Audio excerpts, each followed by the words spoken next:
అవలేలకు వారు జారిపోతున్నారు, రాతి నేల పడిన వారిగా మిగిలిపోతున్నారు. ఏరు లేనందువలన, బలముగా ఏరు లేనందున వారు ఏమైపోతున్నారంటే శత్రువు చేతిలో చిక్కబడుతున్నారు. మరి నువ్వు చేస్తున్న భక్తి, అద్భుతమైన బోధన వింటున్నావు. ప్రతి ఆదివారము అపోస్తుల బోధ, పరిశుద్ధాత్మ అనుభవంలో ఒక దైవికంగా పెంచబడుతున్నావు. దైవజనులు, దైవజనురాలు వైరాగ్యం కలిగిన వారు దేవుని కొరకు పాటుపడుతున్నారు. మీ కొరకు ఉపదేశ క్రమంలో మిమ్మల్ని బోధిస్తున్నారు, ఉపదేశ క్రమంలో మిమ్మల్ని పెంచుతున్నారు. కానీ నువ్వు ఎలా నడుచుకుంటున్నావు? పరిశుద్ధమైన ఉపదేశం నీకు బోధించబడుతున్నప్పుడు, దేవుని వాక్యాన్ని వింటున్నప్పుడు ఆ వాక్య ప్రకారం నువ్వు ప్రవర్తిస్తున్నావా? ఒకవేళ ఆ వాక్యాన్ని సంఘం వెలుగులోకి వెళ్ళిపోయిన తర్వాత దుర్వినియోగం ఎలా ఉన్నావు? ఈ రాత్రి ఆలోచించాలని కోరుతున్నాను. ఆలోచించమని బ్రతుకులాడుతున్నాను. ఒకసారి వాక్యంలో రాయబడింది, భక్తి గల వారు లేకుండా పోతున్నారు, భక్తి లేని వాళ్ళుగా మిగిలిపోతున్నారు చాలా మంది. ఎలా ఉన్నారో తెలుసా వీళ్ళు? ఎలా ఉన్నారో తెలుసా? బైబిల్ గ్రంథంలో ఒక మాట చూపిస్తాను చూడండి. బైబిల్ గ్రంథంలో మనం చూస్తే తిమోతికి రాసిన రెండవ పత్రిక, తిమోతికి రాసిన రెండవ పత్రిక 3వ అధ్యాయము 5వ వాక్యం చూద్దాం. 3వ అధ్యాయము 5వ వాక్యం. అమ్మా, పైకి మాత్రము భక్తి గలవారై, భక్తిలో ఉన్న సంపూర్ణత, భక్తిలో ఉన్న దైవ శక్తి, భక్తిలో ఉన్న అభిషేకం, భక్తిలో ఉన్నటువంటి ఆ అనుభూతి కనుక నువ్వు రుచి చూడకపోతే, ఇప్పుడు కూర వండుతాంగా, చెప్పండి, కూరలు వండుతాంగా, అసలు నేను అన్నాన్ని అన్నట్టు చూస్తున్నారు మీరు. కూర వండుతాంగా. ఈ మధ్య ఒక కుటుంబం దగ్గర పోయిన అక్కడ వచ్చింది తంట. పోయింది ఆ పిల్ల, పోయింది. ఏందమ్మి అంటే 14 కూర వండమంటున్నాను, నేను ఆడ ఉండేది అంటాను. మరి ఏం వండుతావు? వాటలు లేవు, వాటలో తెచ్చుకోవచ్చు, నా మీద పడ్డాడిందని అంటుంది. దేనికమ్మా? కూర వండలేక. మరి నువ్వేం చేస్తావు? మరి సెల్ ఫోన్ చూస్తానని అంటుంది. చూడు, ఆ పిల్ల మెడకు కట్టండి సెల్ ఫోన్ అన్నాను. మరికి ఏం చేస్తా? రకరకాల మనుషులు తయారైపోతున్నారు. చూడండి, ఇక్కడ వాక్యంలో ఒక మాట రాయబడింది. ఏమంటున్నాడు ఒకసారి చదవండి. పైకి భక్తి కలిగిన వారుగా, పైకి భక్తి కలిగిన వారుగా. మళ్ళీ సంఘంలోకి వచ్చిన ఎంత భక్తిగా ఉన్నట్లుగా ఉన్నది, సంఘంలో ఎంతో భక్తిగా ఉన్నట్లుగా ప్రవర్తించినట్లుగా కనపడ్డారు. సంఘ వెలుపులకు వెళ్ళిపోయిన తర్వాత వారి ఆలోచన విధానము, ప్రవర్తించే విధానము భిన్నంగా కనపడుతుంది. నీ ఆలోచన విధానము దైవ సంబంధమైనదేనా? దైవత్వానికి భిన్నంగా ప్రవర్తిస్తున్న విధానమా? ఈ రాత్రి మీకు కాస్త గ్రహింపు కలుగ చేయాలని, ఎలాగున్నారో ఆలోచించాలని ప్రభుపేట కోరుతున్నాను. ఒకవేళ నీకు బోధించబడుతున్న దైవికమైన బోధలో నువ్వు కట్టబడుతున్నట్లయితే ఆ బోధకి ఎదగాలి. ఒకవేళ ఎక్కడైనా అడుగు జారిపోతున్నట్లయితే దాన్ని వెనక్కి తీసుకొని ఒక దైవికంగా కట్టబడాలని మాత్రం ప్రభుపేట కోరుతున్నాను. మీ ముందు 2 విషయాలు పెడతాను నేను. ఈ 2 విధానాల్లో ఎలాగున్నావు అనేటువంటిది ఆలోచించమని రాత్రి కోరుతున్నాను. బైబిల్ గ్రంథంలో రాయబడింది వాక్యాలు ఇక్కడ మనం చూస్తున్నాము. పైకి భక్తి కలిగిన వారిగా ఉండి దాని శక్తిని పొందకపోతే ప్రయోజనం లేదు. ఎందుకంటే భక్తి ఆ రుచి నువ్వు చూస్తే, భక్తిలో ఉన్న ఆ రుచి కనుక నువ్వు ఎరగగలిగితే, అంటే ఇప్పుడు ఇందాక చెప్పినట్లుగా మన కూర వండినప్పుడు, కూరలు వండుకున్న తర్వాత అది రుచిగా ఉందో లేదో ఎలా తెలుస్తుంది? చెప్పు, అది రుచిగా ఉందా లేదా నీకు ఎడ తెలిసింది? ఊడ్రా బయట పడేస్తానా? కాదు, చక్కగా వండావు, రైట్, మంచిది. దాన్ని నీ నాలుక మీద రుచి పెడితే, ఉప్పు సరిపోయిందో లేదో, కారం సరిపోయిందో లేదో, దాన్ని నీ నాలుక మీద పడితే కనుక దాని రుచి విలువ నీకు తెలీదు. అది రుచి అయినదో కాదో అప్పుడే నీకు అర్థమవుతుంది. అలాగనే నీవు భక్తిలో ఉన్నావో లేదో శ్రమలు శోధల మధ్య నువ్వు నిలబడగలిగినప్పుడే తెలిసింది నీ భక్తి ఏంటో. శ్రమలు ఎదురవుతాయి, కష్టాలు ఎదురవుతాయి, ఇరుకులు ఎదురవుతాయి, ప్రభువు నా మీద అవమానాలు ఎదురవుతాయి, అనేకమైన శోధనలు వస్తాయి, కుటుంబాల్లో ఇరుకులు ఎదురవుతాయి, ఇబ్బందులు ఎదురవుతాయి, శోధనలు వస్తాయి. ఆ వేళ నీ భక్తి ఎలాగున్నది, ఏబుతో అంటాడు కదా, నీ భక్తి నీకు ధైర్యమో, నీ భక్తి నీకు ధైర్యాన్ని పుట్టించట్లేదా? మరి నువ్వు చేస్తున్న భక్తి రుచి కలిగినదైతే, నువ్వు చేస్తున్న భక్తిలో రుచిగా అనుభూతి కనుక నువ్వు ఎదిగలిగితే, ఆ శక్తిని కనుక నువ్వు పొందుకోగలిగితే నీ అడుగులు జారిపోవు. వాక్యంలో రాయబడింది, పైకి భక్తి గలవారుగా ఉండి దాని శక్తిని పొందుకోకపోతే ప్రమాదం, పొందుకుంటే సంపూర్ణతలోకి వెళ్ళిపోతావు. వాక్యంలో రాయబడింది, దైవ శక్తిని అనుభూతిని నువ్వు రుచి చూసిన అనుభవంలో వర్ధిల్లుదువుగాక. మరొక మాట కూడా మీకు జ్ఞాపకం చేస్తున్నాను, బాగా ఆలకించాలని కోరుతున్నాను. భక్తి పొందుతున్న నీవు అదుపు చేసుకున్న అనుభవంలో కూడా నువ్వు ఉండాలి. భక్తి కలిగిన వారు ఎలాగుండాలి అంటే, భక్తి చేస్తున్న వారు ఎలా ఉండాలంటే, నీ చూపు నీ అదుపులో ఉండాలి, నీ నాలుక నీ అదుపులో ఉండాలి, నీ మాట నీ నడక నీ పడక నీ అదుపులో ఉండాలి. అంటే దైవ భయము కలిగినదిగా ఉండాలి అంటున్నాడు వాక్యంలో. ఇంకొక మాట కూడా చూపిస్తాను, చూద్దాం. చూడండి, బైబిల్ గ్రంథంలో ఇంకొక మాట కూడా మీకు జ్ఞాపకం చేస్తాను. పరిశుద్ధ గ్రంథంలో బైబిల్ గ్రంథంలో మనం చూస్తే యాకోబు పత్రిక మొదటి అధ్యాయము 26వ వచనం చూద్దాం. యాకోబు పత్రిక మొదటి అధ్యాయం 26వ వచనం, ఎవడైనను నోటికి కళ్ళెం పెట్టుకొనక తన హృదయమును మోసపరుచుకొనుచు, అమ్మా భక్తి గల్లవాడినని చెప్పుకున్న ఎడల వాని భక్తి ఎప్పుడు అర్థమైంది? ఆ భక్తి ఎప్పుడు అర్థమైంది? నోటికి కళ్ళెం లేకపోతే, నోటికి అదుపు లేకపోతే. ప్రార్థన బాగా చేస్తావు, కన్నీరు బాగా అరుస్తావు, ప్రార్థన బాగా చేస్తున్నావు, వాక్యం బాగా చదువుకుంటున్నావు, కానీ ఇంటి దగ్గర మాత్రం నీ ప్రవక్త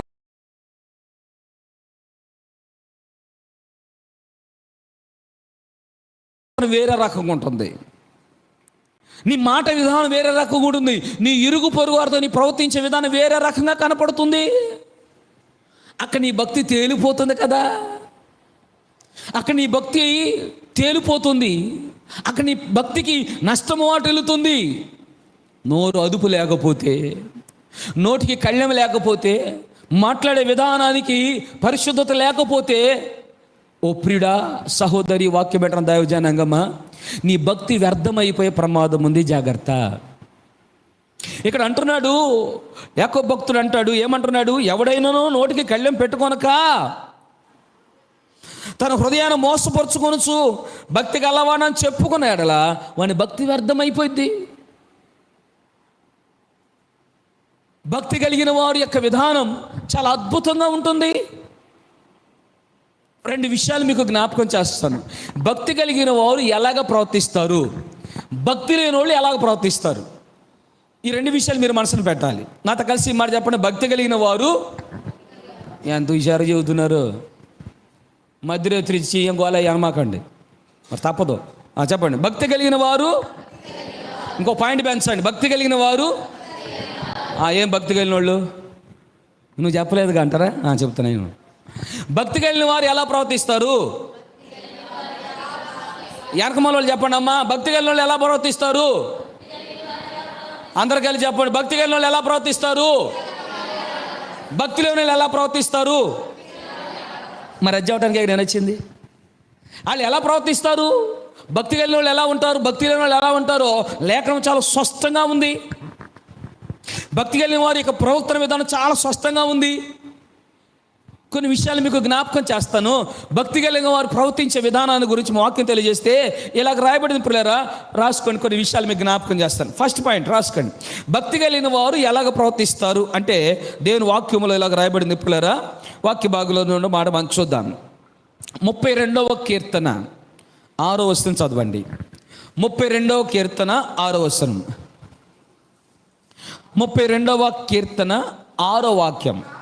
అమ్మ కావున నీ దర్శన కాలమందు భక్తి గల వారందరూ నిన్ను ప్రార్థన చేయుదురు. ఎలాగెలాగా? భక్తి కలిగిన వారందరూ ఎలాగుంటారంట? నిన్ను రాసిన మాట ఏంటంటే భక్తి కలిగిన వారు ప్రవర్తించే విధానం ఎలా ఉంటుంది, లేదా భక్తి కలిగిన వారు ఎలాగుంటారంటే మంచి ప్రార్థన పరులుగా ఉంటారు. చప్పట్లు కొట్టండి గట్టిగా గట్టిగా గట్టిగా గట్టిగా గట్టిగా గట్టిగా. భక్తి కలిగిన వారు ఎలా ఉంటారంటే మంచి ప్రార్థన పరులుగా ఉంటారు. లుదియా అనబడినటువంటి ఆ తల్లి భక్తి కలిగిందని వాక్యంలో రాయబడి ఉంది. పరిశుద్ధ గ్రంథమైన బైబిల్ గ్రంథంలో ఆమెను గురించి మాట్లాడుతూ ఇలాగ రాయబడింది ప్రియులారా. అపోస్తుల కార్యము 16వ అధ్యాయము 14వ వచనంలో ఆమెను గురించి మనం చూస్తాము. అక్కడ 16వ అధ్యాయం 14వ వచనంలో, అప్పుడు లూదియాను దైవ భక్తి కలిగిన ఒక స్త్రీ వినుచుండెను. ఇక్కడ ఆ మాట కోసం వచ్చాను. ఆమె దైవ భక్తి కలిగినది, దైవ కార్యాలందు ఆసక్తి కలిగినది, ప్రార్థన పరురాలు అని చెప్పాలి. మరి ఆ లూదియా ఈరోజు మన ముందు లేదు, కానీ నీవే ఒక లూదియాగా మార్చబడాలి. నీ భక్తిలో ప్రార్థన ఆత్మ ఉండాలి. ఎంత సమయాన్ని నువ్వు ప్రార్థన చేస్తున్నావు? నీ కుటుంబం కోసం, నీ పరిస్థితుల కోసం, నీ బిడ్డల కోసం నువ్వెంత సమయం ప్రార్థన చేస్తున్నావు? ఒక ఆల్నైట్ ప్రార్థనకు రావాలి ఎంత తలనొప్పో నీకు.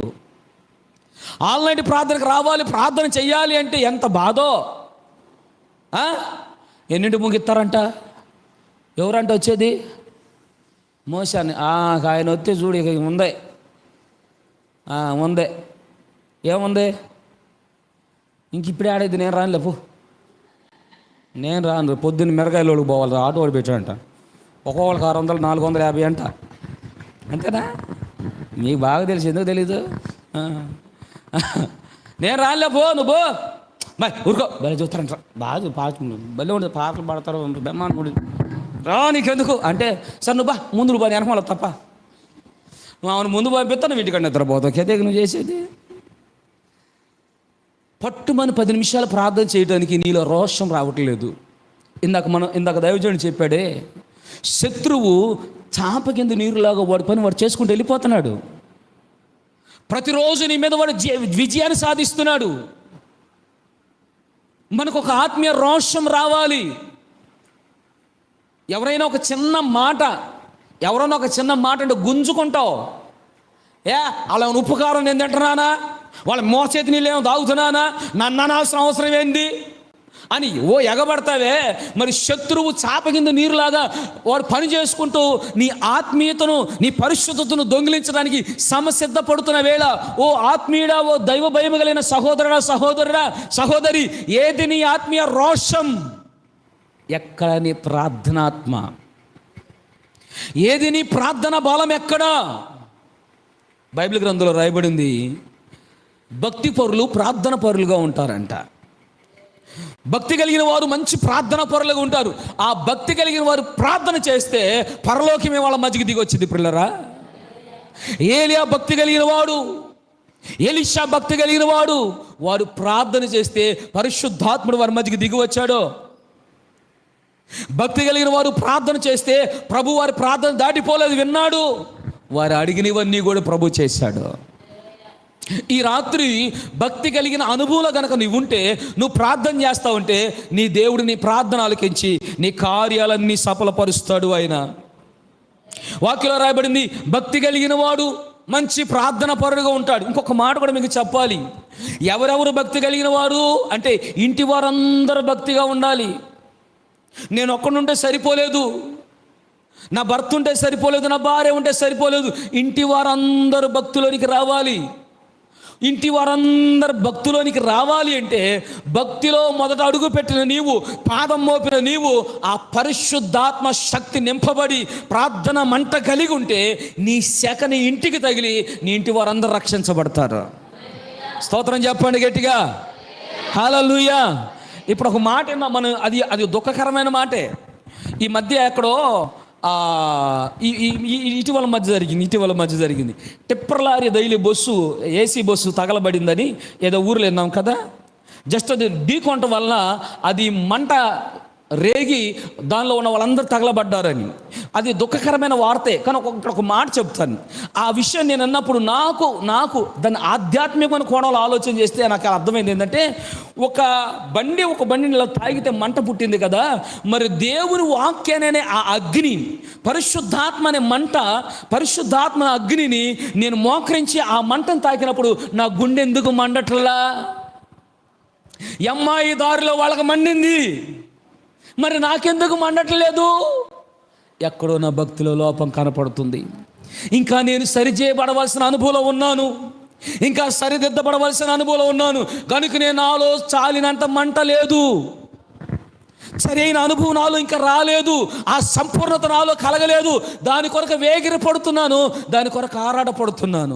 మరి నీవెలా ఉన్నావు?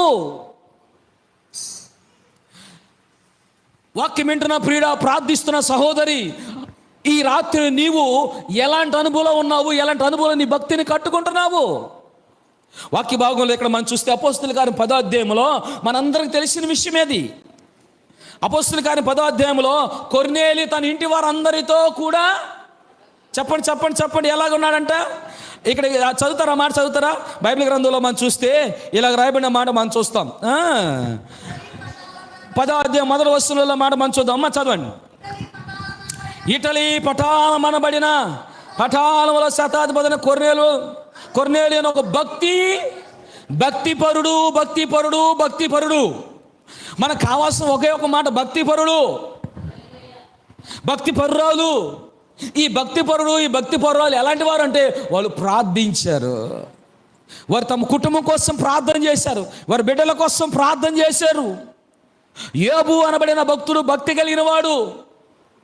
ఏకోజామున లేచి వారి కుటుంబం కోసం, బిడ్డల కోసం ప్రార్థన చేశాడు.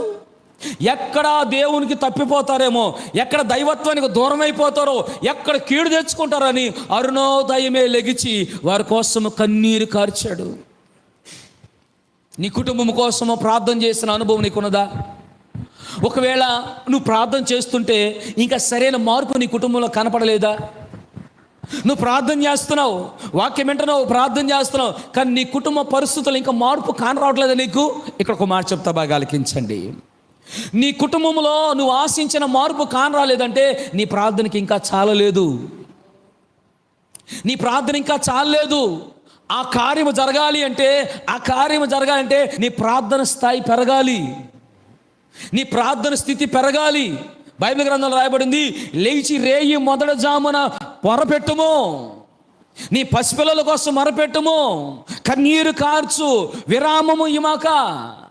ఇర్మియా గ్రంథంలో మనం చూస్తాము, రోదన చేయి స్త్రీలను కనుకొండి, వారికి ప్రలాపించడము నేర్పించండి, వారికి ప్రార్థన చేయడం నేర్చుకోండి. ప్రార్థన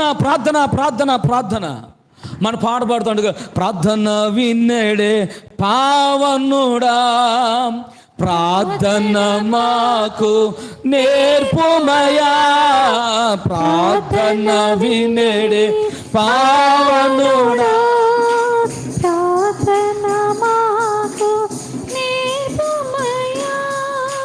దినములో నా చేసిన సేవా దైవ చిత్తముకు సరిపోవా, దినములో నా చేసిన సేవా దైవ చిత్తముకు సరిపోవా. దీనుడవయ్యో వంపిగా కొండపై చేసిన ప్రార్థన నేర్పుమయా, దీనుడవయ్యో వంపిగా కొండపై చేసిన ప్రార్థన నేర్పుమయా. ప్రార్థన వినడే పావనుడా, ప్రార్థన మాకు నేర్పుమయా. నువ్వు అడగకుండానే ఎలాగ ప్రార్థనాత్మ నీ మీదకి వస్తుంది? నువ్వు మొరపెట్టకుండానే ప్రార్థనాత్మ ఎలాగొస్తుంది? భక్తి కలిగిన సహోదరి, భక్తి కలిగిన ప్రియుడా, ప్రార్థనాత్మ నీకు ఉండాలి. దానియేలు భక్తి కలిగిన వాడే. శ్రమ వచ్చింది, శోధన వచ్చింది, మనందరికి తెలిసిన పాఠమైనప్పటికీ మరొక ఆధ్యాత్మిక కోణంలో నేను మాట్లాడుతున్నాను. పోరాటంతో కూడిన శోధన, శ్రమతో కూడిన ఇబ్బంది ఎదురైనది.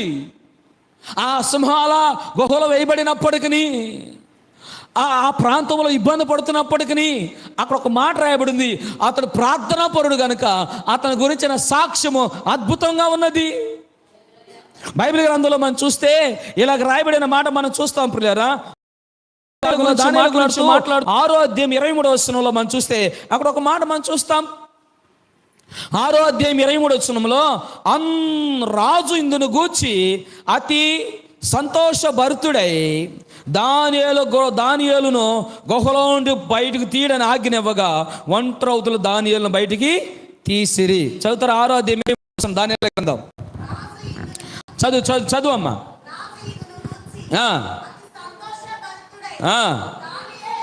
ఎందుకు రాజు సంతోషం ఎందుకు అంటూ ఇక్కడ చెప్తాడు. ఇక్కడ అంటాడు, చదవండి. గుహలోంచి బయట దీని ఆజ్ఞనవగా ఒంటరౌతులు దానియేలు బయటికి తీసిరి. ఇంతవరకు బాగానే ఉంది. తర్వాత కింద మాట మీరు మనసును పెట్టండి. అతడు, అదిగండి ఈ మాట మీరు మనసును పెట్టాలి. అతడు తన దేవునందు భక్తి గలవాడైనందున అతనికి ఏ హాని జరగలేదు. చప్పట్లు కొట్టాడు గట్టిగా, బిగ్గరగా గట్టిగా కొట్టాలి. అతడు భక్తి కలిగివాడినైనందున, నీవు భక్తి కలిగివాడిగా బ్రతికితే, ప్రార్థనాపరుడుగా బ్రతికితే ఏ అపాయం నీకు రాదు, ఏ తెగులు నీ గుడారము సమీపించదు.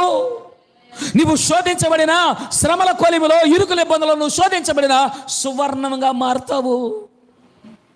వాక్యంలో రాయబడింది, దానియేలు ప్రార్థనాపరుడు, దానియేలు భక్తి కలిగిన వాడు. అతడు యెరూషలేము తట్టు తన కిటికీలు తెరిచి ముమ్మారు ప్రార్థించిన అనుభవం కలిగిన వాడు. అతనిలో ప్రార్థనాత్మ ఉన్నది కనుక ఏ శ్రమ ఎదురైనా, ఏ ఇరుకుల ఇబ్బందులు ఎదురైనా ప్రార్థన అతనికి ఊపిరి పోసింది, ప్రార్థన అతన్ని బ్రతికించింది, ప్రార్థన అతని సజీవుడిగా కాపాడింది.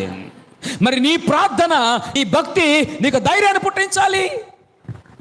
భక్తి కలిగిన వారు అనుభవము, ప్రార్థన అనుభవం. భక్తి కలిగిన వారు అనుభవము, ప్రార్థన అనుభవం. మరి నీ భక్తిలో ఉంటే ప్రార్థన నిర్లక్ష్యం చేస్తావా? నీవు ప్రార్థన నిర్లక్ష్యం చేస్తున్నావు అంటే భక్తి కలిగిన వ్యక్తివేనా? నీకు తెలుసు ఈ ఉదయకాల సమయంలో లేచిన వెంటనే ప్రార్థన చేయాలని, వాక్యం చదవాలని నీకు తెలుసు. ఉద్యోగం చేస్తున్నావు, వ్యాపారానికి వెళుతున్నావు, వ్యవసాయం చేస్తున్నావు, కుటుంబ పోషణ కోసము, చేతి వృత్తి పని కోసం ఆరాటపడుతున్నావు. వేకుజామున లేచి క్యారేజీ కట్టడానికి, పిల్లలకు కుటుంబానికి కట్టుకోవడానికి వేకునే లెగుస్తున్నావు. ఇంటి వారందరికీ ఆహారం సిద్ధపరచుకుంటున్నావు, క్యారేజీలు పెట్టుకుంటున్నావు, చక్కగా చల్లగా బయలుదేరి వెళ్ళిపోతున్నావు. మరి ప్రార్థన ఎప్పుడు చేస్తావు? ప్రార్థన విషయాలు నీ నిర్లక్ష్యం, ప్రార్థన విషయంలో నీ నిర్లక్ష్యమో శత్రువుకి చోటు ఇవ్వటం. నువ్వు ఎప్పుడైతే ప్రార్థన నిర్లక్ష్యం చూపుతావో, ప్రార్థన చేయకుండా, వాక్యం చదవకుండా దినచర్యని ఆరంభిస్తావో, ఆ రోజు శత్రువు నీ ఇంటిలోనికి వచ్చేస్తున్నాడు. ఎందుకు ఈ మాట నేను చెప్పానంటే, ఒక్క మాట చెప్తాను, బాగా ఆలకించండి. ఇంటి నుంచి బయటికి వెళ్ళిపోయిన వాడు ఇంటి గుత్తంతా ఎరిగినవాడు. ఇంటి నుంచి బయటికి వెళ్ళిపోయాడు, ఇంటి గుట్టంతా ఎరిగినవాడు కనుక వాడు వచ్చి ఏం చేస్తున్నాడు చెప్పండి? అక్కడ రాయబడి, మత్తయి సువార్తలో రాయబడి ఏముంది? వాడు వచ్చి చూసి ఆ ఇల్లు ఓర్చబడి ఎవరు లేనందున అది ఖాళీగా ఉండటం వలన వాడు వెళ్ళి తనకంటే 7 చెడ్డ దెయ్యాలను తీసుకొచ్చి ఆ ఇంట్లో టెస్ట్ వేసుకొని కూర్చున్నాడు. ఇక నేను ఇలాగ చెప్తాను పిల్లరా, దీన్ని ఆధ్యాత్మిక కోణంలో మీరు ఆలోచించాలని కోరుతున్నాను. శత్రువు, నువ్వు ప్రార్థిస్తున్నావు కనుక, నువ్వు భక్తి కలిగిన వాడు కనుక శత్రువుకు చోటు లేదు. దైవ భయం కలిగిన వారి చోట దేవుడు ఉన్నాడు. దైవ భయం కలిగిన వారి మధ్య దేవుడు ఉంటాడు. ప్రార్థించే వారి మధ్య ఆయన ప్రసన్నత ఉంటుంది. ఎప్పుడైతే నువ్వు ప్రార్థన నిర్లక్ష్యం చేస్తావో, ఎప్పుడైతే భక్తిలో నిర్లక్ష్యం చూపుతావో, ప్రార్థనలో నిర్లక్ష్యం చూపుతావో, అవలేలుగా నువ్వు వెళ్ళిపోతావో. ప్రార్థన చేసుకోకుండా నువ్వు బయటికి వెళ్ళిపోతే, ప్రార్థన చేయకుండా నువ్వు ఇంట్లోకి వెళ్ళిపోతే, నీ బిడ్డల కోసం కన్నీరు కార్చకుండా, నీ భర్త కోసం కన్నీరు కార్చకుండా, నీ భార్య కోసం, నీ కుటుంబ వ్యవస్థల కోసం, నీ సమస్తం కోసం నువ్వు కన్నీరు కార్చకుండా నువ్వు బయటికి వెళ్ళిపోతే, వాడు ఇంటి గుట్టి వేరినాడు, అక్కడ వచ్చి కూర్చుంటాడు. అక్కడ ప్రార్థన లేనందున వాడు ఆ ఇంట్లోని ప్రవేశించి నువ్వు ప్రార్థన చేస్తున్నావన్న భ్రమలో నిన్ను తీసుకువెళ్ళిపోయి ఆర్థికంగా నిన్ను కృంగదీస్తాడు, ఆరోగ్యపరంగా నిన్ను కృంగదీస్తాడు. శాంతి సమాధానం మీ మధ్య ఉండదు. కుటుంబాల్లో మీ భార్య భర్తల మధ్య సమాధానం ఉండదు.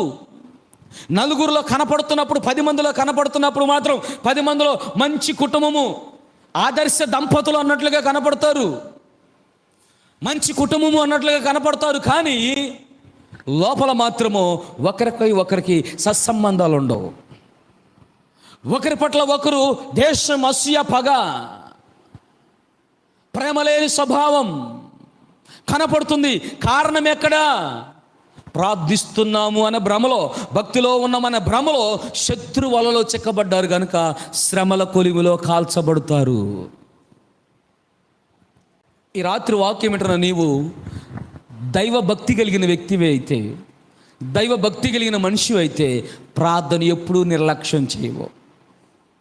ప్రార్థన ఎప్పుడు నిర్లక్ష్యం చేయకూడదు. ప్రార్థన చేయాలి, ప్రార్థన చేయాలి, ప్రార్థన చేయాలి. ఒక్కొక్క సంఘటన మీకు జ్ఞాపకం చేస్తాను. దైవజనుడితో కలిసి ఉన్నటువంటి అనుభవంలో రాజుల గ్రంథంలో మీకు కనపడుతుంది. అప్పులు ఓడొచ్చి వాళ్ళిద్దరు బిడ్డలను తీసుకొని వెళ్ళిపోతారు.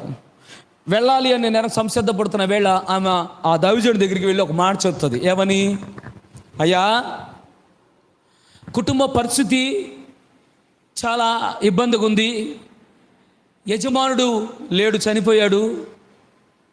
యజమాని పోగొట్టుకున్నాను. కానీ మేమిద్దరం కలిసి ఉన్నప్పుడు, మేము ఇచ్చిన ఆలోచన విధానం ఇద్దరు కలిసి నడిచినప్పుడు మా ఆలోచన ఒకటే ఆలోచనగా ఉండేది. కానీ ఇప్పుడు నా యజమానుడు, నా ఇంటి యజమానుడు నాకు దూరం అయిపోవటం వలన, మా ఇద్దరికి తెలిసినటువంటి కొంత బాకీ ఉండడం వలన ఆ అప్పులు కూడా మా మీద పడి నా ఇద్దరు బిడ్డలను తీసుకొని వెళ్ళిపోతున్నాడు అంటూ ఒక మాట అంటది ఆమె. నా యజమానుడు భక్తి కలిగిన వాడు. ఆ మాట కోసం వచ్చాను. ఎవరంట అండి ఆయన? భక్తి కలిగిన వాడు. ఇప్పుడు ఒక మాట చెబుతా, బాగా ఆలకించండి. భక్తి కలిగిన వ్యక్తి, ఆ మనుషుడు చనిపోతాడేమో కానీ ఆ భక్తికి మాత్రం మరణం ఉండదు. అతడు కార్చిన కన్నీరుకు మరణం ఉండదు. అతడు పెట్టిన మొర్రకు మాత్రం మరణం ఉండదు. ఆ ప్రార్థన, ఆ మొర్ర దేవుని సింహాసనం మందు దగ దగ దగ దగ దగ మన దేవుని చెవులో గింగురు గింగురు అనిపిస్తూ ఉంటుంది. విడిచిపెడతాడా దేవుడు? ప్రార్థించిన బిడ్డలను దేవుడు విడిచిపెడతాడా? ప్రార్థన పరులకు దేవుడు అన్యాయం చేస్తాడా? నీతిమంతుల పక్షం యాజ్యమాడుకుని ఉంటాడా? నీతి మంక్షుల పక్షంలో దేవుడు నిలబడుకుని ఉంటాడా? పరిశుద్ధుడైన దేవుడు రోషము కలిగిన వాడు. ఒకవేళ శారీరకంగా అతడు దూరం అయిపోయాడేమో కానీ అతని ప్రార్థన ప్రభు పాదాల దగ్గర మండుతున్నది కనుక ప్రార్థన ఒకరోజు సమాధానం తీసుకొచ్చాను. స్తోత్రం కలుగును గాక. చెప్పండి గట్టిగా హల్లెలూయా. బిగ్గరగా చప్పట్లు కొడతారు గట్టిగా హల్లెలూయా. భక్తి కలిగిన వారి అనుభవం ఇది. భక్తి కలిగిన వారు ప్రార్థన పరులుగా ఉంటారు. ఇంకొక రెండో మాట చెప్తాను. భక్తి కలిగిన వారు ఎలాగుంటారు అంటే, బైబిల్ గ్రంథంలో రాయబడింది భక్తి కలిగిన వారి విధానం ఎలాగుంటుంది. పేతురు రాసిన 2వ పత్రిక 1వ అధ్యాయం 7వ వచనం. పేతురు రాసిన 2వ పత్రిక 1వ అధ్యాయం 7వ వచనం. భక్తి యందు సహోదరుల ప్రేమ యందును దయను అమర్చుకోండి. ఇక్కడ నేను రాసుకున్న మాట ఏంటంటే, భక్తి కలిగిన వారు ప్రేమ కలిగిన వారుగా ఉంటారు. ఒకటేమో ప్రార్థనా పరులుగా ఉంటారు, 2 ప్రేమ కలిగిన వారుగా ఉంటారు, ప్రేమించే స్వభావం కలిగిన వారుగా ఉంటారు. ఈ ప్రేమ ఎక్కడి నుంచి వచ్చింది? ప్రేమాస్వరూపైన దేవుని యొక్క హృదయంలోంచి పుట్టినది. బైబిల్ గ్రంథంలో రాయబడింది, ప్రేమించు ప్రతివాడు ఆయన స్వభావం కలిగిన వాడే అన్నాడు కదా. దేవుడు ప్రేమస్వరూపి అన్నాడు కదా. కాబట్టి దైవ భక్తి కలిగిన వాడు ప్రేమ కలిగిన వాడుగా ఉంటాడు. సహోదరుల పట్ల, సంఘము పట్ల కపట ప్రేమగా ఉండడు. కపటముగా ప్రేమించేవారు, కపటంగా ప్రవర్తించేవారు లేకపోలేదు ఈనాడు సంఘాల్లో. యోధాలంటోళ్ళు, రకరకాలైన మనుషులు ఉన్నారు. పైకి ఎంతో ప్రేమగా ఉన్నట్లుగా నిజంగా వాళ్ళ ప్రేమను చూస్తే, వారి విధానం చూస్తే చ ఈ మనుషుడు కాదు, అసలు ఈ కుటుంబం కాదు అన్నట్లుగా కనపడిద్ది. కానీ అంతరంగంలో ఒక మాట, మట్టి గోడకు గచ్చపోతా అన్నట్లు పైకి ప్రేమ పోత వేసి అంతరంగంలో మాత్రం అహితోపేలు అంటే ఆలోచనలు, అంతరంగంలో అహితోపేలు అంటే ఆలోచనలు కలిగి సంఘాన్ని, సావుకుని, కుటుంబ వ్యవస్థను, పరిశుద్ధులను పాడు చేయాలని కాంకణం కట్టుకొని తిరిగేవాళ్ళు లేకపోలేదో. కానీ ఒక్క మాట చేత బాగా ఆలకించండి. అహితోపేలు లాంటి వాళ్ళు ఎంతమంది లెగిస్తారేవండి? వాళ్ళ ఆలోచనలను చెదరగొట్టే పరిశుద్ధాత్మదేవుడు మన పక్షంలో ఉండగా చప్పట్లు కొట్టండి గట్టిగా. నీ కుటుంబంలో అహితోపేలు ఎంతమంది లేస్తే నీకేంటి బాధ? నీ కుటుంబ విషయంలో, నీ బిడ్డల విషయాల్లో, నీ స్థితిగతుల విషయాల్లో అహితోపేలు లాంటి వాళ్ళు ఎంతమంది లేచినా నువ్వు ఆధారపడవద్దు.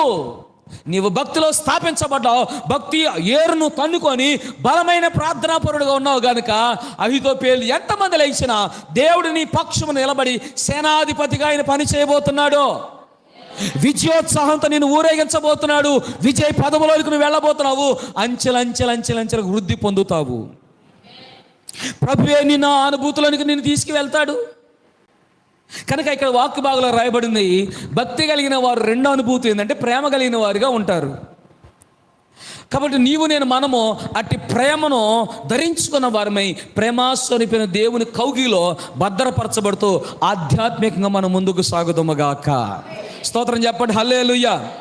ఇక్కడ ఆగిపోతాను, మరొక రెండో మాట చెప్తాను. భక్తి లేని వాళ్ళు ఎలా ప్రవర్తిస్తారు? భక్తి కలిగిన వాళ్ళేమో ప్రార్థనా పరులుగా ఉంటారు, ప్రేమ కలిగిన వారుగా ఉంటారు. ఇప్పుడు భక్తి లేని వాళ్ళు ఎలా ఉంటారు? భక్తిహీనుల క్రియలు ఎలా ఉంటాయో కొన్ని మాటలు చెప్తాను, రాగా చూద్దాం. త్వరగా చదువుతాను, మీరు బాగా ఆలకించండి. సమయ భావాన్ని బట్టి సాధ్యమంత వరకు చాలా తొందరగానే విడిచిపెట్టాలని ఆరాటపడుతున్నాను. త్వరగా చెప్తాను, రాసుకోండి. 18వ కీర్తన 21వ వచనంలో మాట మనం చూద్దాం. 18వ కీర్తన 21వ మాట. తక్కువ చదవాలా, కొద్దిగా ఆలస్యం చేస్తే అట్లాగా. యెహోవా మార్గములను నేను అనుసరించుచున్నాను.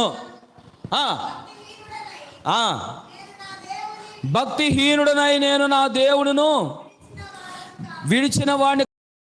103వ కీర్తన 3వ వచనంలో, 103వ కీర్తన 2వ వచనం, 101వ కీర్తన 3వ వచనంలో, నా కన్నుల ఎదుట నేను ఏ దుష్కారం ఉంచుకొనను, భక్తి మార్గమును తొలగిన వారి క్రియలు నాకు అసహ్యము. భక్తి క్రియలు విడిచిన వారి మార్గము నాకు అసహ్యము. తర్వాత ఇక్కడ ఒక్కొక్క మాట, భక్తి లేనివాడు ప్రవర్తన, వాడి యొక్క నడక, భక్తి లేని వాడి యొక్క విధానము ఎంత ఘోరంగా ఉంటుందో ఇక్కడే చెప్పేశాడు. 36వ యోబు గ్రంథం 13వ వచనం. 36 యోబు గ్రంథం 13వ వచనం చూడండి. ఫస్ట్ పాయింట్ దాంట్లో కూడా ఒక మాట చెప్తాను. 36 యోబు గ్రంథం 13వ వచనం. అయినను అంటూ స్టార్ట్ చేశాడు. అమ్మా, అయినను లోపల హృదయపూర్వకమైన అదిగండి ఆ మాట మీరు గుర్తుపెట్టుకోండి. భక్తి లేని వారు ఏముంచుకుంటారు? క్రోధం అంటే చెప్పండి, క్రోధం అంటే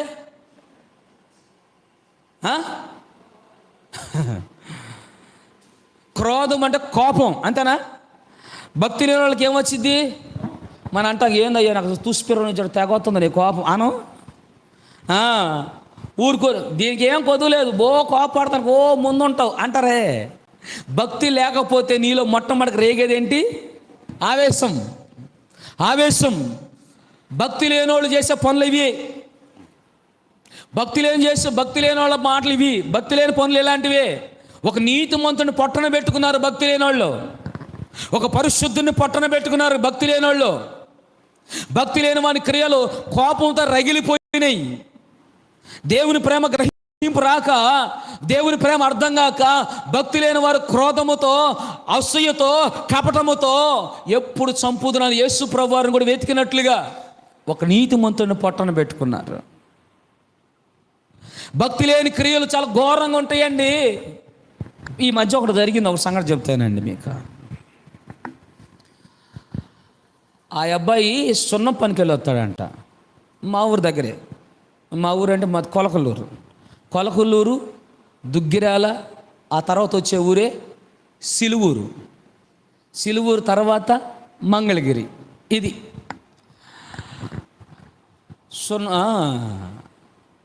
ఆ ఊరు దగ్గరలో సున్నం పనికి వెళ్ళి వచ్చాడు. సిలువూరులో కాదు జరిగింది, ఇది ఎక్కడో జరిగింది. అది కూడా చెప్తాను, సిలువూరు చేస్తాను చెప్తానులే. వచ్చాడు, ఇంటికి వచ్చాడు, క్యారేజ్ తీసుకొని వచ్చాడు. అలిసిపోయి ఇంట్లోకి వచ్చి అడిగి పెట్టంగానే అమ్మాయి, ఇటుండే టీవీని ఏమంటారండి? పోర్టబుల్ టీవీ అనా? టీవీ నేను చూడండి అన్నవాళ్ళు అక్కడ చూడమాకండి. ఇంట్లో టీవీలో, మా ఇంట్లో టీవీ లేదు కాబట్టి అడుగుతున్నా. పోర్టబుల్ టీవీయే కదా, ఇట్లా చక్కలాగా ఉంటుంది.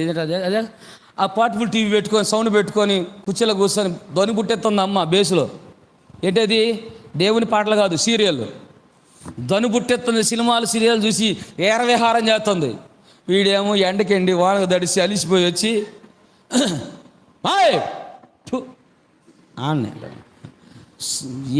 ఏం సౌండ్ పెడతావే తల్లే, ఏంది అంత పెట్టి ఊరంతా వినపడుతుంది నీ సౌండ్, ఆడికి వినపడుతుంది, తగ్గించుకో సౌండ్, ఎందుకు అంత సౌండ్ పెట్టావు అంది. రిమోట్ లేదు, ఒక పెన్ ఇయ్యమ్మా. కంజరిటీ తల్లి.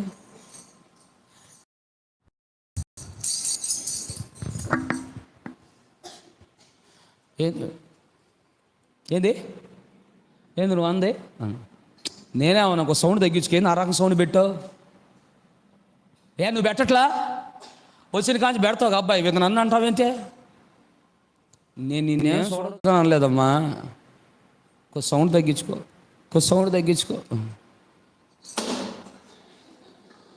అంది. వాడు పోయి మేలకొండ పోయి క్యారేజ్ పక్కన పెట్టి ఆ మంచంలో సోఫాలో టానుకొని ఉన్నాడు, ఆ మంచం మీద టానుకొని పోనుకొని ఉన్నాడు. ఈమెకి సౌండ్ తగ్గించు అనేది ఎంత కోపం చూడు. సౌండ్ తగ్గించు అన్నందుకు కోపంతో పగతో రగిలిపోయి, మీకు బాగా దొరికేదే చెప్పండి? కిచెనేగా. కిచెన్లో పోయింది, గబగా కిచెన్లో పోయి కూరగాయలు కోసి కత్తి తీసుకొని వచ్చి ఆ భర్త మెడకాయ పొరుకున్నాడు, మెడకాయ పస్సా పస్సా పస్సా అని కోసేసింది. నిజం, ఇది జరిగింది, పేపర్లో కూడా వేశారు. మీ దండం తల్లా. అందుకని టీవీ సౌండ్ పెట్టుకుని ఎవడు ఒక్కడు మాట్లాడలేదండి ఇప్పుడు. మీ ఇష్టం వచ్చినట్టు పెట్టుకో తల్లా. ఇప్పుడు మా ఊర్లో సిలువురులో జరిగిందనే ఆడకి వస్తున్నా. ఉల్లిపాయల వ్యాపారం చేసి బాగా సంపాదించాడు. కానీ తన మనసు, తన హృదయము దుర్బుద్ధి కలిగింది గనక యజమాని నమ్మించింది తన వల్ల వేసుకుంది. ఎట్లాగైనా కానీ అక్రమ చేయటానికి అలవాటు పడి యజమాని ప్రేమను కాదనుకుంది. ఒకరోజు ఆయన పిలిచింది, హైదరాబాద్ పని నుంచి వచ్చాడు. ఇంటికి రాగాలంది, బావు నీకు బిర్యానీ అంటే బాగా ఇష్టంగా.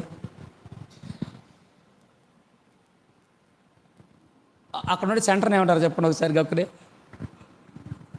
సూత్రాల సెంటర్ ఉందిగా, ఆ సూత్రాల సెంటర్ కాడికి పోయి 1 కేజీ చికెన్ ఇస్తురా బావు, 20 రూపాయలు మసాలా వేస్తాను, బిర్యానీ చేస్తాను, నీకెందుకు పో బావా అంది.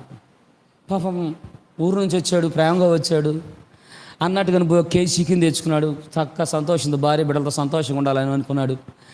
చికెన్ తీసుకొచ్చాడు, కాసేపు కూర్చున్నాడు. మంచిగా బ్రహ్మాండంగా ఉంది, గుమ్మలాడింది. అసలు మసాలా వేస్తుంటే వాసన 2 ఊర్లు ఆడుతుంది. చక్కగా మసాలా వేసింది, బ్రహ్మాండంగా వేసింది, బాగా వండింది, అంతా అయిపోయింది. అంత తర్వాత బావా వడ్డిద్దాం కానీ నువ్వు స్నానం చేసినా వచ్చి నాకు ఇద్దరం కూర్చొని చక్కగా తిందాం. చక్కగా అట్టా కూర్చున్నారు. వెళ్ళాడు, ఫ్రెష్గా రెడీ వచ్చాడు. రాగానే ఇప్పుడు అంటుంది, బావా ఎన్ని రోజులు అవుతుందో నాకు దూరమై, అక్కడెక్కడ ఉద్యోగం చేస్తున్నావు, ఆడాడ పని చేస్తున్నావు, ఇప్పుడు వచ్చావు, సరే నా నోటితో నా చేత్తో నీకు పెడతాను బావా, నా చేత్తో నీకు పెడతాను బావా అంటే వీడు నోరు ఏటే అన్నాడు. ఇక పెట్టింది, ఇక చూడు ముద్దలు కలిపి తోసింది. ఆ పరిని శుభ్రంగా తిన్నాడు బిర్యానీ తిని తెల్ల పూనుకున్నట్టు నిద్రపోయాడు. కానీ నిద్రలోనే పోయాడు. ఆడికి పరదేశుల్లో ఎవరబ్బా చనిపోయాడు. బిర్యానీ తిన్నాడు, చచ్చిపోయాడు. అయిపోయింది. తెల్లారపాటికి లేచి ఆ రాత్రి అంతా సెల్ ఫోన్ చూసుకుంటా, ఫోటోలు తీసుకుంటా, పక్కన ఉన్నటువంటి భర్తతో ఫోటోలు తీసుకుంటా ఇటు పెట్టింది. అయిపోయింది, వెళ్ళిపోయాడు. అయిపోయింది, తెల్లారపాటి అయిపోయింది. తెల్లారి ఏం తెలియట్టు ఇంటికి వెళ్ళి బయట కల్లాపు జల్లేసి ముగ్గు వేసేసి అన్ని పని చేసేసింది.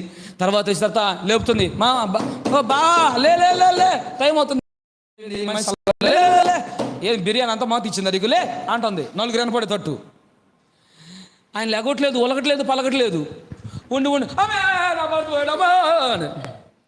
ఇంకా కేకాల 4 అల్లీళ్ళు వచ్చారు. చూస్తే ఏముందంటే మరి రాత్రి ఏమైనా స్ట్రోక్ వచ్చింది, ఏమైనా కాబోరా పాపమాడికి చచ్చిపోయాడు అనగలి. ఏమేమో అసలు గుండెలు బాదుకుంటూ పెడుతుంది. బావా ఒక్క మాట మాట్లాడు బావా, ఒక్కసారి లే బావా. అరే నువ్వే కదా బిర్యానీ పెట్టిందంటే ఏమట్టుండేది మరి వాళ్ళు అగోలా. ఇక 7 చేతులు చూసి ఊరుకుంటారా? తీసుకెళ్లారు. ఆ బయట పడేసే క్రమంలో ఈ చెవులో నుంచి రక్తం అవుతుందంట. ఇట్లా ఈ చెవులోంచి ముక్కులోంచి ఇట్లా రక్తం వస్తుంటే ఆ మనిషి ఆ అమ్మాయి వాళ్ళ చెల్లెలకు డౌట్ వచ్చింది. ఆ అమ్మాయికి చెల్లికి డౌట్ వచ్చి మెల్లిగా ఒడవలో చెప్పి కేసు పెట్టించింది. ఆ కేసు పోస్ట్ మార్టం చేస్తే ఆ పోస్ట్ మార్టం రిపోర్ట్లు ఏమొచ్చింది తెలుసా? బిర్యానీలో నిద్ర మాత్రలు కలిపి చంపిందంట. అది సంగతి. ఇక సత్య బిర్యానీ నేను ఇక్కడ మా ఊరి దగ్గర జరిగిన సంఘటన పేపర్లో గగ్గోలు పెట్టింది. కారణం ఏంటి అంటే కేవలం భక్తి లేని క్రియలు. నిజంగా భయం కలిగింది అయితే, కుటుంబ విలువ తెలిసిందైతే, భార్యాభర్తల బంధము తెలిసినదైతే అలాంటి ఘోరమైన పని చేసిద్దా? ఒకవేళ తెలుసుకుని, అయ్యో నేను చేసింది తప్పు, నేను చేసింది పొరపాటు, నాకు నా భర్త కావాలి, నా పిల్లల కోసం, నా కుటుంబం కోసం నాకు భర్త కావాలి, కష్ట సుఖాల్లో తోడు ఉండాలి, నాకు భర్త కావాలి అని ఏడిస్తే గుండెల బాతుకొని తిరిగి వస్తాడా? జరగరాని ఘోరాలు జరిగిపోతున్నాయి. లోకం ఎంత విచ్చలుగా భక్తిహీనమైన క్రియలు జరుగుతున్నాయో తెలుసా? ప్రేమలు చల్లారిపోతున్నాయి ప్రియులారా. దేవుని భయం ఉండటం లేదు. ఇలాంటి దేవుని భయం లేని మనిషే యెజబేలు. దైవజనుడిని చంపాలని కంకణ కట్టుకుంది యెజబేలు. ఆనాడు ఉన్న యెజబేలులు ఈరోజు చాలామంది అలాంటి ఆత్మతో ప్రేరేపించబడుతున్నారు, అలాగే ప్రవర్తిస్తున్నారు. పచ్చటి కుటుంబాలు, పచ్చగా ఉన్నటువంటి కుటుంబ వ్యవస్థలు పాడు చేసుకుంటున్నారు. బైబిల్ గ్రంథంలో రాయబడింది, భక్తి లేని వాని క్రియలు బహుఘోరం, మూర్ఖత్వం. భక్తి లేనివాడు కోపంతోనూ, అసూయతోనూ, పగతోనూ రగిలిపోతాడంట. వీళ్ళు అలాంటి ఘోరమైన పనులు చేస్తున్నారు. 2 రోజుల మధ్య జరిగిన ఘోరమైన సంఘటన, 2 రోజుల సంఘటనే. తల్లి కూతురికి ఇద్దరే బాగానే ఉన్నారు. తల్లి కూతురికి ఏదో మాట గొడవ వచ్చింది, జుట్లు పట్టుకొని కొట్టుకున్నారు. తల్లి కూతుర్లు జుట్లు బొట్లు కొట్టుకోగానే వాళ్ళు చూరుకాడు, అమ్మాయి ఉరకా తల్లి పిచ్చి మొఖం దానా అనగాలి. ఈ పిల్ల తట్టుకోలేక, నీకేం చెప్పేది బాబాయ్, నీకేం చెప్పేది, ఇది తల్లి అంటవా? తల్లి కాదు, కట్టుకున్న మొగుడినే చంపింది ఇది అంది. ఏమేమి తక్కువ, నువ్వేమైనా తక్కువ దాని అంటే కన్నా తండ్రిని పొట్టన పెట్టుకున్న దానివి కదే అంటున్నామా? తీరా ఏంటి అంటే, తల్లి కూతురు ఇద్దరు కలిసి తండ్రిని చంపి ఇంటెదురుగాని కొంత తీసి బాధ పెట్టారంట. ఇంటెదురు. అక్కడ మళ్ళీ ఆయన గుర్తుగా నిమ్మ తోట నిలబెట్టారు. ఇంకా అయ్యో ధ్వజస్తంభం పెట్టలా, నిమ్మ తోట పెట్టి, జామ తోట పెట్టి రోజు నీళ్ళు పోతున్నారంట ఆయనకి. అయిపోయింది. కొన్ని సంవత్సరాలు, 3-4 సంవత్సరాలు గడిచింది. తల్లి కూతురు పడక గొడవ ఆడుకొని ఆస్తులు కడదు అనుకొని అప్పుడు బయటకు వచ్చింది. నువ్వు తక్కువ దాని అంటే, నువ్వు అట్టగదా, నువ్వు ఎట్టగదా, నువ్వే తక్కువ దాని, ఆ రోజు నాకు కూడా సహకరించావు అంటుందేమో. ఏమైనా భక్తి కలిగిన వాళ్ళ క్రియలని, భయం ఉంటే చేస్తారటండి పనులు. కోపం, భయం లేనిటువంటి పనులు. కొన్నిసార్లు ఇలా కూడా చెప్తున్నాను, ప్రార్థనకు వస్తూ కూడా, ప్రార్థన పరులు అనిపిస్తూ కూడా భక్తి లేని క్రియల్లో మనం కూడా పాదాలు మోపుతున్నాం. జాగ్రత్త. కొన్నిసార్లు ఏమి మాట్లాడాలో ఏమి మాట్లాడకూడదో తెలియకుండా చాలా మూర్ఖంగా ప్రవర్తిస్తున్నాం. నాకు వచ్చేసిందండి అనేసానండి గౌక్కునే. ఎందుకంటావు? అంత అదుపు లేని భక్తి ఎందుకు నీకు? అదుపు లేని మాటలా నీ నోటికి? అంత భయం లేని మాటలా నీ నోటికి? నీ నోటికి కళ్ళెం ఉంటే ఆ తొందరపాటు రానివ్వు కదా. దేవుని భయం ఉంటే ఆ తొందరపాటు రానివ్వు కదా. వాక్యం విన్నప్పుడులారా చాలా విషయాలు చెప్పాడు. భక్తి లేని వాని క్రియలు బహు ఘోరమైనవి అన్నాడు. ఇలాగ ఈ భక్తి లేని వాడి క్రియలు భక్తిహీనుడి క్రియలుగా మారి, ఈ భక్తిహీనుడు ఎలాగైపోతారో తెలుసా? దినము క్షుషించిపోయి, త్వరగా 2 మాటలు చెప్తాను, అయిపోతాను. చూడండి, త్వరగా రెఫరెన్స్లు రాసుకోండి, లేకపోతే త్వరగా చెప్తాను. భక్తి లేనివాడి యొక్క క్రియలు ఎంత ఘోరంగా ఉండిపోతాయో అంటే, భక్తి లేనివాడు కోపంతో రగిలిపోవటమే కాదు, కానీ ఇలాగ రాయబడిన మాట మీకు జ్ఞాపకం చేస్తారు. సామెతల గ్రంథము 15వ అధ్యాయము 29వ వచనం. భక్తిహీనులకు యెహోవా దూరస్తుడు. 1, దేవుడికి దూరం అయిపోయే ప్రమాదం ఉంది వాళ్ళు. తర్వాత 32వ కీర్తన 10వ వచనం. త్వరగా చదువుకోండి. 32వ కీర్తన 10వ వచనం చదువుతారమ్మా. భక్తిహీనులకు అనేకమైన వేదనలు కలుగుచున్నవి. భక్తిహీనుడిగా, భక్తి లేకపోతే, భక్తిహీనుడిగా మారితే అనేకమైన వేదనలు నీ కుటుంబంలో దాపరిస్తాయి. నీ జీవితం అనేక వేదనలు వస్తాయి. తర్వాత ఇంకొక మాట రాయబడింది, ఇదే 37వ కీర్తన 21వ వచనంలో మనం చూస్తే, 37:21లో చదివితే అక్కడ ఇంకొక మాట రాయబడింది, భక్తిహీనులు అప్పు చేసి. ఇప్పుడు ఆర్థికంగా కూడా నువ్వు పడిపోతావు. నీ కుటుంబము ఆర్థిక వ్యవస్థతో పడిపోతుంది. నీ కుటుంబంలో నువ్వు సంపాదిస్తావు, రెక్కలు ముక్కలు చేసుకొని సంపాదిస్తావు, కానీ కలిసి రాదు నీకు. పడిపోతావు. ఆర్థికమైన శోధనలు వస్తాయి, ఆర్థికమైన ఇబ్బందులు వస్తాయి. ఇప్పుడు ఎంత చూసినా క్షోభ క్షోభ క్షోభ, లేమి లేమి లేమి లేమి, కొరత కొరత కొరత కొరత. ఇలాంటి నష్టాలు జరిగే ప్రమాదం ఉంది, జాగ్రత్త. సామెతల గ్రంథం 11వ అధ్యాయం 5వ వచనంలో ఇంకొక మాట రాయబడింది. సామెతల గ్రంథం 11వ అధ్యాయం 5వ వచనంలో మాట మనం చూస్తే అక్కడ యథార్థమంతులు నీతి వారి మార్గములను సరళము చేయును, భక్తిహీనుడు తన భక్తిహీనత చేతనే. అది ఆఖరికి ఇలా రాయబడింది అంటే అన్ని ఇబ్బందులు పడి ఆఖరికి పడిపోతాడు. భక్తిహీనుడు ఆఖరికి పడిపోతాడు, భక్తిలో పడిపోతాడు, అన్ని విషయాల్లో పడిపోతాడు, అన్ని విషయాల్లో పతనం అయిపోతాడు, ఫెయిల్యూర్ అయిపోతాడు. ఫెయిల్యూర్ కుటుంబం, ఫెయిల్యూర్ మ్యాన్.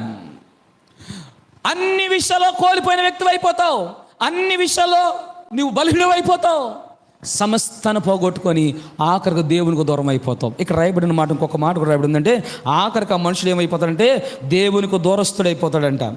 దేవునికి దూరస్తుడైపోతాడు, దేవునికి దూరంగా వెళ్ళిపోతాడు. ఇక్కడ ఆ దేవునికి దగ్గరకు రాడు, దేవునికి సమీపంగా ఉండలేడు. ఆ దేవునికి దూరస్తుడైపోయి వ్యక్తిగా దేవునికి దూరం అయిపోయి కోపం దేశం అయిపోయి దేవుని ఉగ్రతకు పాత్రుడైపోతాడంట. బైబిల్ గ్రంథంలో రాయబడింది అతని మీద దేవుని ఉగ్రత వచ్చేసింది. రోమిలికి రాసిన పత్రిక రోమిలికి రాసిన పత్రిక 1వ అధ్యాయం 18వ వచనంలో సత్యము దుర్నీతి చేత సత్యమును అడ్డగించు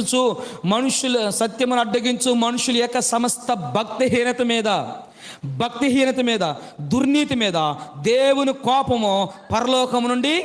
అది ఇప్పుడు భక్తిహీనుల మీద దేవుని కోపానికి గురవుతున్నారు వాళ్ళు. భక్తిహీనులు దేవుని కోపం వచ్చేస్తుంది, దేవుని కోపం పోతున్నారు.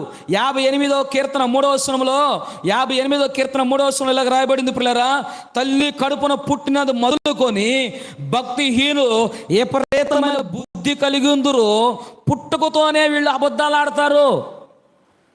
ఇంక నీ నోటి నిండా అబద్ధాలే. నువ్వు లెగితే నిజం చెప్పు, నీ సత్యం నువ్వు మాట్లాడే మాట ఒక్కటి యథార్థం ఉండవు, అన్ని అబద్ధాలే. తీతుకు రాసిన పత్రిక 2వ అధ్యాయం 12వ వచనం 2:12 తీతుకు రాసిన పత్రికలో మనం భక్తిహీనతను ఇహలోక సంబంధమైన దురాశను విసర్జించి శుభప్రదమైన నిరీక్షణ కలిగిన వారిగా బతకాలి. భక్తిహీనులకు అనేకమైన వేదనలు వస్తున్నాయి, భక్తిహీనులు దేవుని నుండి తొలగిపోతున్నారు, అనేకమైన శ్రమల్లోనికి వెళ్ళిపోతున్నారు. కాబట్టి ఇప్పుడు నువ్వు ఈ 2 అనుభవాలు నీ ముందు ఉంచాను. భక్తి కలిగిన వాడు ప్రార్థన పరుడుగా, ప్రేమ కలిగిన వాడుగా ప్రభు రాజ్యాన్ని సంపాదించుకుంటున్నాడు. భక్తి లేనివాడు అన్ని విషయాల్లో ఒక్కొక్కటిగా పడిపోతున్నాడు. అతని భక్తి నిరుత్సాహం అయిపోతుంది, ఆఖరి దేవుని ఉగ్రతకు అతడు పాలైపోతున్నాడు. మరి నువ్వు ఎలాగుంటున్నావు ఈ రాత్రి ఆలోచన చేసుకో. ఒకవేళ ఎక్కడైనా భక్తిహీనులుగా మనం ప్రవర్తిస్తున్నట్లయితే, జారిపోతున్నట్లయితే ఈ రాత్రి అయినా సరి చేసుకొని, ఈ రాత్రి అయినా గ్రహింపు కలిగి భక్తిలో లోతుగా నాటబడదాము, భక్తిలో లోతుగా ఏరుతన్నుకుందాము, బలమైన వ్యక్తులుగా ఎదుగుదాము, పరిశుద్ధాత్మలో ఆనందించబడదాము. అట్టి కృప ప్రభు మనకు అనుగ్రహించునుగాక. దేవుడి మాటలు దీవించి ఆశీర్వదించునుగాక. తల్ల వంచండి, కళ్ళు మూసుకొని ప్రార్థన చేసుకుందాం. తల్ల వంచండి, కళ్ళు మూసుకోండి. కొన్ని మాటలు చెప్తాను. చాలా విషయాలు రాసుకుంటూ వచ్చాను. ఆర్థిక వ్యవస్థ అనే దాని మీద కొన్ని విషయాలు రాశాను. ఆర్థికంగా అతడు పడిపోతున్నాడు. ఒక్క కోపం, అసూయ, ఇవన్నీ వచ్చేసిన ద్వారా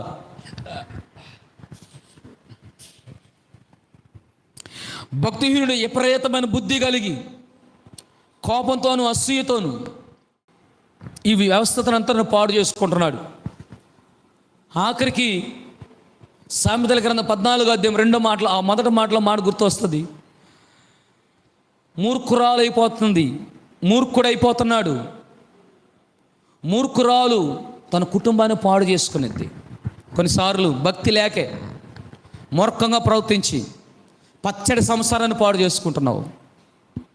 బిడ్డలకు దూరం అయిపోతున్నావు, భర్తకు దూరం అయిపోతున్నావు, భార్యకు దూరం అయిపోతున్నావు, ఉద్యోగాన్ని బాగొట్టుకున్నావు, నోటి దాకా వచ్చిన అన్నాన్ని కాలుతో దన్నుకున్నావు.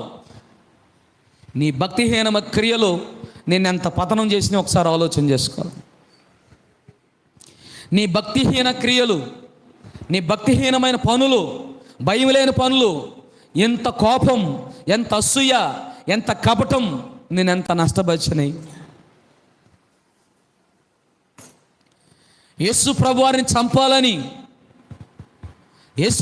చంపాలని కాసుకున్న ఆనాటి మనుషులకు చేయి కలిపాడు, భుజం కలిపాడు ప్రభుతో ఉన్నవాడే.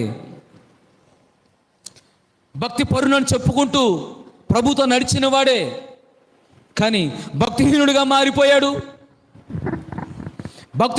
మారిపోయి ఆఖరికి ఏమైంది? వెండి నాణ్యాల కోసమే తరాటపడ్డాడో అవి నేలను పడేసుకున్నాడు.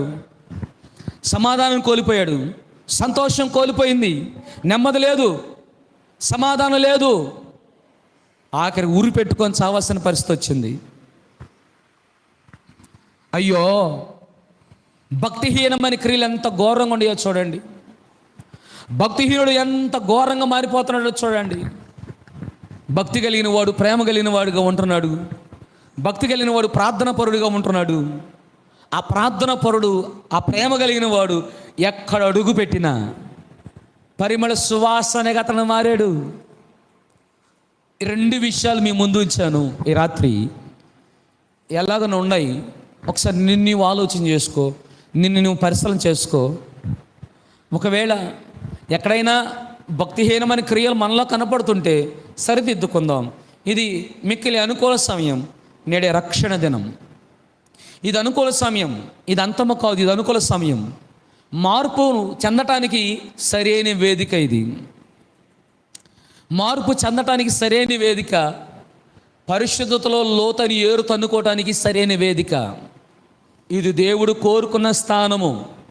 ప్రభు ఇక్కడ ఉన్నాడు, ఆయన మనస్సు ఉంది, ఆయన సంచరిస్తున్నాడు. ఆయన సింహాసనము ఈ స్థలమందున్నది. అయితే నువ్వు అడిగినవన్నీ దేవుడు నీకు చేయటానికి సిద్ధంగా ఉన్నాడు. నీ ఆలోచనను సఫలపరచువాడు, నీ కోరికను సిద్ధింపు చేయవాడు నా దేవుడు. కనుక నువ్వు ఎలాగున్నావో, నా మట్టుకు నేను ఎలాగ భక్తిని చేస్తున్నానో ఆలోచన చేద్దాం. కొన్నిసార్లు తొందరపడిన నిర్ణయాలు ఎంత ఘోరమైపోయినాయి చూడు. భక్తి లేని వాళ్ళు కనుక కోపంతో రగిలిపోయారు. అయ్యో, నా ఇంటి యజమానుడు అన్న ప్రేమే లేకుండా పోయింది. పొట్టను పెట్టుకున్నారు, నష్టం చేసుకున్నారు. 10 మందికి తెలియకుండా చేద్దామని చూశారు, 10 మందిలో పనికిలేరు, నవ్వులు పాలైపోయారు.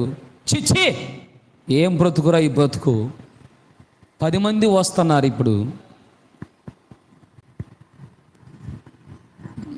ఎవరికి తెలియకుండా చేద్దామనుకుంది, కానీ దేశమంతా ప్రబలింది. ఎవరికి తెలియకుండా చేద్దామని చూశారు, ప్రభు చెప్పకనే చెప్పాడుగా.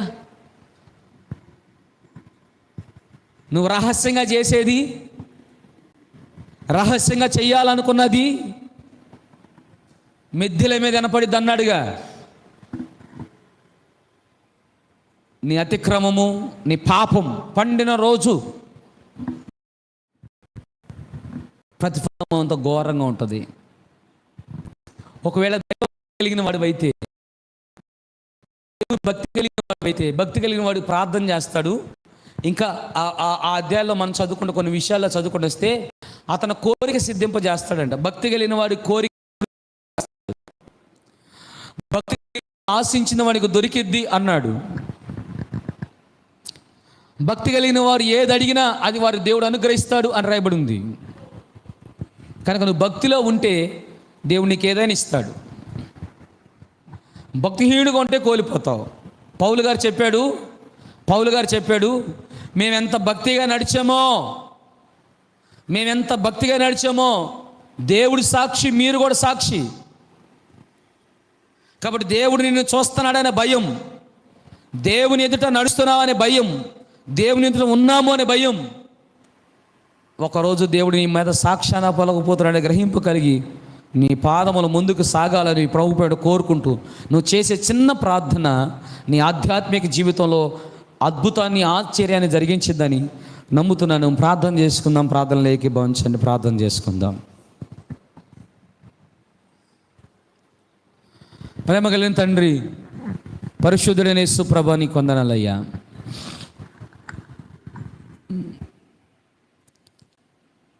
ఈ మధ్యరాత్రిని బట్టి ప్రార్థిస్తున్నాను.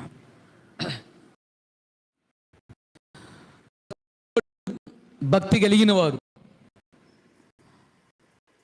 దైవజనుడు గారు ఒకప్పుడు భక్తి లేనోడే.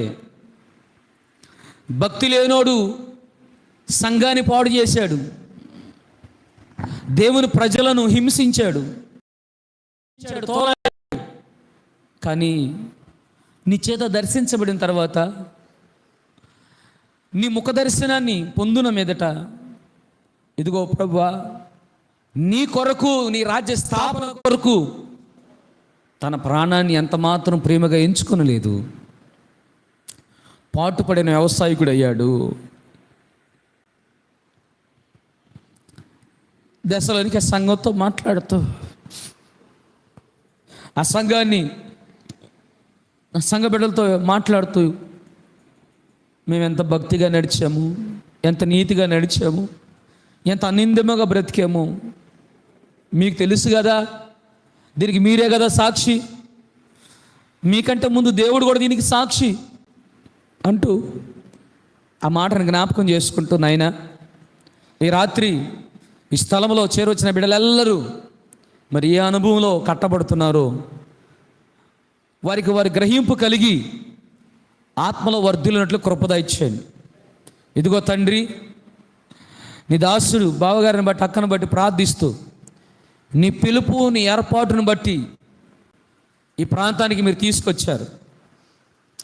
ఎన్నో పోరాటాలు, శత్రువు ఎన్నో ప్రయోగాలు, శత్రువు దాడి పెను తుఫానుల వలె రేగిన వేళ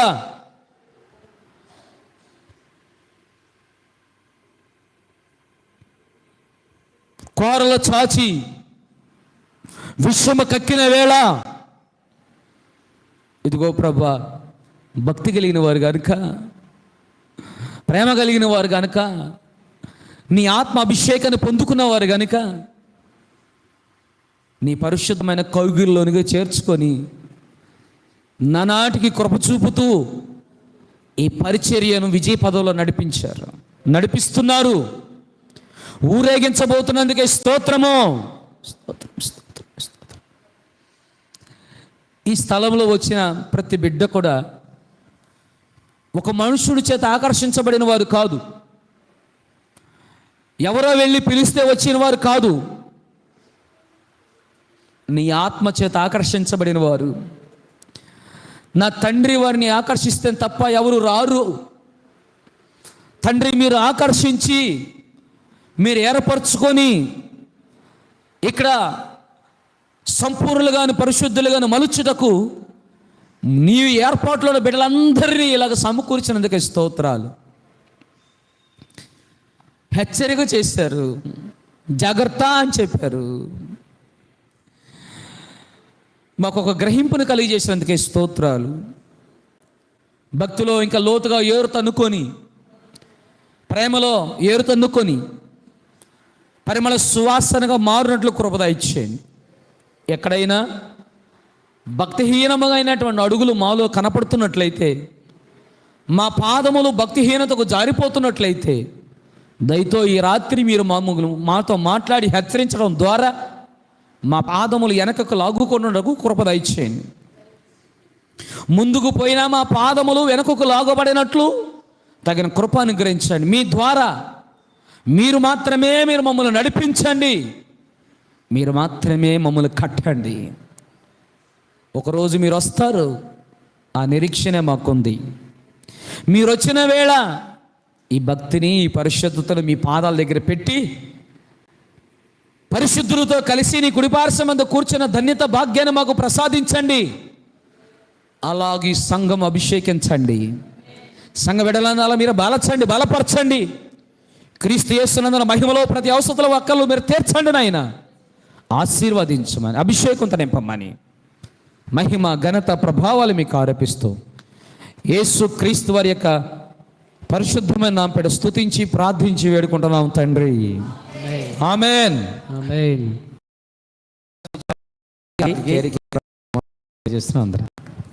దేవునికి స్తోత్రం. హల్లెలూయా. చెప్తాం అందరం హల్లెలూయా. దైవజన్ని నిలబెట్టుకొని మాట్లాడిన